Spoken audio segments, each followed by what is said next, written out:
Rádio Botafogo.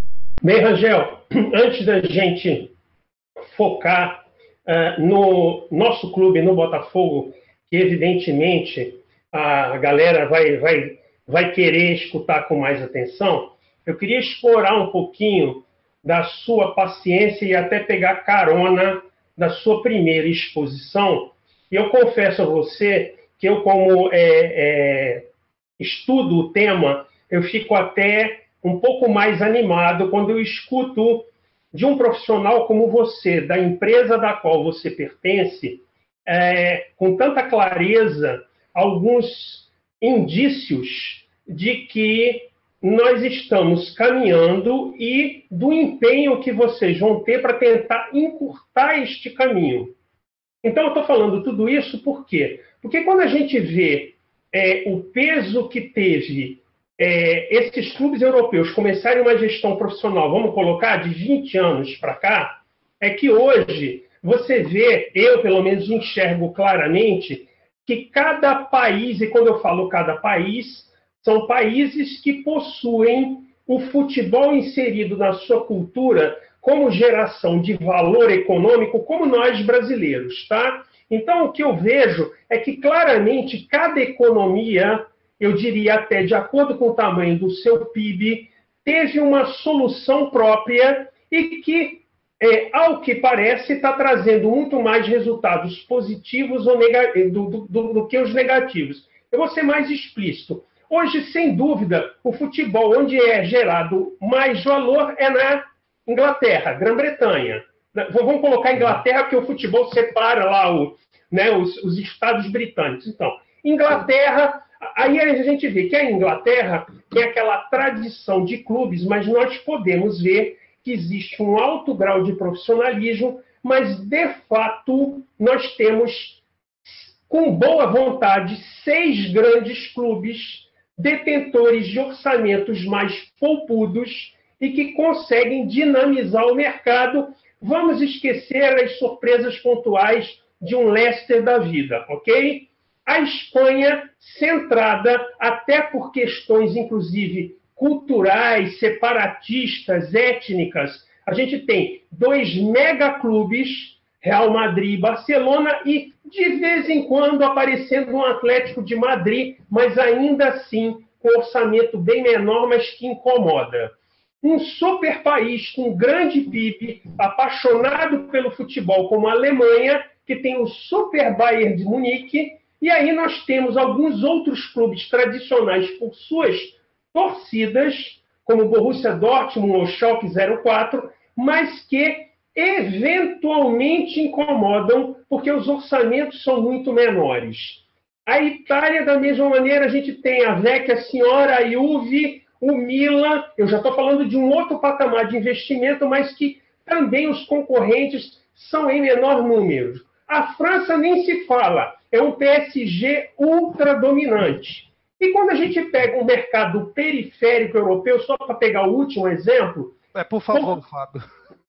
Não, mas porque a linha de raciocínio é essa, assim, Portugal, que tem um PIB muito menor, uma população menor, mas consegue ter 2 clubes dominantes cujos orçamentos são maiores que os orçamentos dos nossos maiores clubes brasileiros.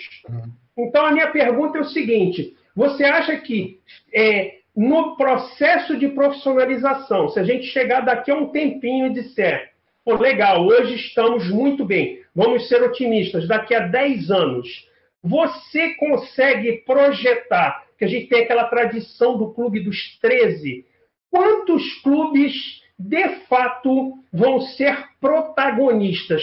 Qual o tamanho da economia do Brasil para absorver quantos clubes grandes nós teremos de fato?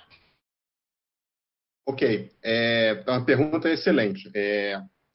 A gente tem que ter um certo cuidado quando a gente fala no conceito de clubes grandes, né? Porque grandes têm diversos significados, né? Grandes economicamente, historicamente. Então, vamos tentar responder a sua pergunta bem objetivamente de uma outra forma. Existe na indústria do futebol, como em qualquer indústria, um processo dentro do modelo econômico vigente, que é o capitalismo, uma tendência irreversível à concentração econômica. Em poucos grupos, em poucos grandes grupos, em qualquer segmento. Você pode olhar no segmento bancário, no segmento alimentício, na indústria automobilística, em determinadas geografias existe sempre uma tendência à acumulação de riqueza dentro de poucas entidades. O futebol não foge dessa regra. E mesmo em indústrias reguladas, se a gente pegar, por exemplo, uma indústria regulada no esporte, só para a gente não fugir muito do tema, que são, fala muito das ligas profissionais americanas. Mesmo lá, onde é um modelo completamente de esporte, daquele que nós estamos acostumados no Brasil e na Europa, que é a nossa tradição, mesmo lá você tem clubes que são entidades esportivas que têm uma prevalência esportiva muito maior do que você vai no basquete, sempre o Lakers vai ter mais dinheiro do que o New Orleans, sempre vai o Patriots, ou sempre o New York Giants vai ter mais dinheiro do que o Arizona Cardinals. Esse movimento aconteceu na Europa, esse movimento está acontecendo no Brasil. Então, vamos pegar aqui no nosso microcosmo. Vamos primeiro pensar em estadual. Assim, nós estamos na mesma faixa etária. Eu, quando ia ao Maracanã com 7, 8 anos de idade, eu ia para ver jogos contra a América e contra a Bangu, que para mim era clássico. Ou para mim eram jogos grandes. Se eu perguntar para alguém em São Paulo, ia num jogo contra a Ponte Preta, contra a Portuguesa, contra o Guarani, era um jogo grande. Se for lá no Nordeste, lá em Recife, por exemplo, hoje, inclusive, o Pernambuco não tem nenhum time na Série A, né? Tem o Sport na B e o Náutico e Santa Cruz na C. São times que encolheram. Então, você vê que existe um movimento, já acontecendo há algum tempo no Brasil, de concentração. Isso foi muito mais evidente a nível estadual. Começa do pequeno território para o maior. O que a gente está vendo agora no Brasil? Eu vou fazer uma conexão com a sua primeira fala, que é a riqueza econômica do futebol. A riqueza que está sendo jogada dentro do futebol brasileiro hoje, a cada ano é maior.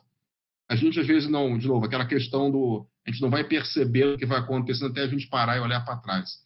Ano que vem, só para ter uma visão, nós vamos ter um novo contrato de transmissão de TV no Brasil. Se a gente pegar todas as propriedades, aberta, fechada, pay-per-view, internacional, que está em negociação, mas a gente tem uma noção de quanto vai sair, placas de publicidade, por ano, nós vamos estar falando de transmissão de TV para os 20 clubes da Série A de 2 bilhões de reais. 2 bilhões de reais, se a gente for fazer uma conversão ao euro, isso por incrível que pareça, quase 38% daquilo que se paga na Premier League. É mais da metade daquilo que se paga na Liga Espanhola. Então, você vê, mesmo o Brasil, mesmo a gente, num ambiente altamente amador ainda, trabalhando o produto ainda de forma muito aquém do que a gente pode trabalhar, nós já estamos a mais de 1/3 do que a Premier League, depois de todo esse tempo, está recebendo de TV, e mais da metade da Liga Espanhola. Então, olha o potencial. Só que, como eu estava colocando, toda vez que você coloca dinheiro no sistema, existe uma tendência no sistema, mesmo com regulação, mesmo colocando lá cláusulas de 40, 30, 30, ou qualquer coisa que você venha calhar, e você concentrar em poucos clubes. Então, a gente já soltou um estudo no mercado, em parceria com o César Grafietti, ex-analista do Itaú, que faz um trabalho excepcional de análise financeira dos clubes, onde a gente demonstra claramente que vão existir, dentro do futebol brasileiro, 4 clubes com um nível de receita muito elevado. Estamos falando de clubes que vão ter uma receita anual, provavelmente em 4, 5 anos, acima de R$1 bilhão. Se a gente pensar TV, mais publicidade, mais match day, mais sócio-torcedor, não chegar a 1 bilhão, alguns deles vão chegar muito próximo desse. Ano que vem deve ter clubes com 700 milhões, em breve, essa casa mais próxima do 1 bilhão do que do meio bilhão, e um gap grande para um conjunto de 10, 12, 14 clubes que devem oscilar um faturamento na casa de 300 a 400 milhões de reais. 300 a 400 milhões de reais é um valor, do ponto de vista do futebol global, bem significativo. Se a gente for na situação de câmbio favorável, nós estamos falando de clubes na casa de 100, 120 milhões de euros. São clubes que hoje na Europa seriam clubes top 50, top 60, mesmo esse grupo de clubes menores. E esse grupo de clube, 4, talvez 5 clubes nessa faixa de 1 bilhão, são clubes que não vão bater de frente com o Real Madrid ou com o Manchester, mas vão estar batendo de frente contra o Milan, contra o Juventus, contra um Atlético de Madrid, em termos de poder econômico real. Então, esse processo, isso a gente está falando só de TV. Imagina o dia, por exemplo, que a gente conseguir, por esse processo de profissionalização, atrair para dentro da comunidade empresarial patrocinadores que, em vez de pagar na camisa do Botafogo 5, 10, 15 milhões, paguem 30, 40 milhões. Porque se eu botar, por exemplo, qualquer publicidade, se eu botar, por exemplo, UI na camisa do Botafogo, isso o Colagrossi pode referendar muito bem, a exposição de imagem disso é de algumas centenas de milhões de reais, a exposição gratuita. Então, hoje as empresas pagam muito menos para colocar a publicidade, o marketing nos clubes, por questões de falta de confiança. Vai ser confiança, transparência, má imagem das entidades esportivas. Isso vai acabar, isso gradativamente vai acabar, não só para o trabalho nosso, mas de vários atores dentro do futebol. E quando isso acabar, o dinheiro também da publicidade vai ser muito maior. O dinheiro de merchandising, o dinheiro de licenciamento vai ser maior. Os clubes vão poder explorar. O Botafogo, por exemplo, que tem ativos interessantes, né, como, por exemplo, shopping, vai conseguir ter profissionais, por exemplo, que vão talvez trabalhar de forma mais ativa, monetizar melhor os ativos que tem. Estádio também, muita coisa pode ser feita. Então, isso tudo demanda dinheiro, né? Precisa ter dinheiro para contratar bons profissionais. Os bons profissionais têm que ter interesse de sair das grandes corporações para trabalhar no futebol. Eles não podem ter medo que, se mudar o presidente, amanhã os caras vão andar na rua porque entrou outra corrente política. Então, isso é um benefício da profissionalização. Os investidores vão estar entrando também dentro dos clubes. Então, em vez de um clube ter que pegar dinheiro emprestado para poder fazer fluxo de caixa com bancos que cobram taxas extorsivas e que isso drena o dinheiro do clube, vão poder trabalhar com bancos internacionais, com linhas de crédito de longo prazo. Isso aí também é dinheiro que vai entrar para dentro dos clubes, vai melhorar todo o processo. Então, no seu ponto, ele é o que está acontecendo realmente, o que vai acontecer cada vez mais. Todos os clubes dentro do sistema vão ficar mais ricos, mas, naturalmente, alguns vão ficar mais ricos do que outros. Da mesma forma que o Botafogo, se a gente olhar há 30 anos atrás, talvez não tivesse uma diferença financeira em termos de receita, de tradição ou de títulos tão grande em relação ao América, hoje a diferença é absurda, talvez seja muito difícil para clubes, sei lá, pegar um Internacional, ter o mesmo nível de receita do Corinthians, ou um Sport também no nível de receita do Flamengo. Isso aí é um processo que vai acontecer. Quer dizer que os clubes nunca mais vão ser vencedores? Não, você colocou esse exemplo. Por exemplo, o Atlético de Madrid bateu agora o Real Madrid na Copa da Espanha. E o legal do futebol é que isso não é voleibol. O melhor time não sempre vai vencer. E aí no futebol tem mais um assunto, um tema extremamente interessante, que é o único do futebol que torna o futebol apaixonante, que é o efeito mata-mata. O mata-mata no futebol, o mata-mata dentro do esporte de baixa pontuação, cria uma imprevisibilidade no jogo que é única dentro do esporte mundial. Por isso que todo mundo gosta de futebol. Você pode entrar em qualquer jogo, qualquer time contra qualquer time, e você não tem a garantia de certeza de que quem vai ganhar e quem vai perder. Então, é isso aí. Em cima disso, quer dizer, então, a gente tem que trabalhar realmente para todos os clubes crescerem financeiramente, a gente tem que trabalhar para clubes que têm dificuldades econômicas sérias, como o Botafogo e vários outros, talvez a maioria do Brasil, se sanearem para poder usufruir desse crescimento, desse bolo de dinheiro que está vindo. É muito dinheiro que está vindo, mas assim, se você só consegue usufruir disso se você tiver arrumado, se tiver financeiramente, administrativamente, e que a partir daí você possa criar uma plataforma de crescimento sustentável.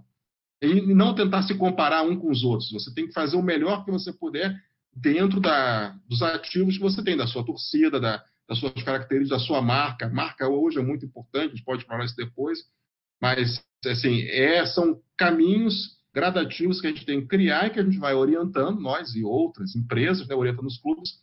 Por quê? Porque tudo isso já foi feito no mundo e as coisas que foram feitas e deram certo, não tem por que a gente tentar fazer aqui, ser criativo e criar uma jabuticaba para ser diferente do Brasil. O Brasil no futebol não precisa ser diferente de ninguém, fora a nossa característica própria de jogo, que são outras questões que não tocam aqui na discussão de gestão, né?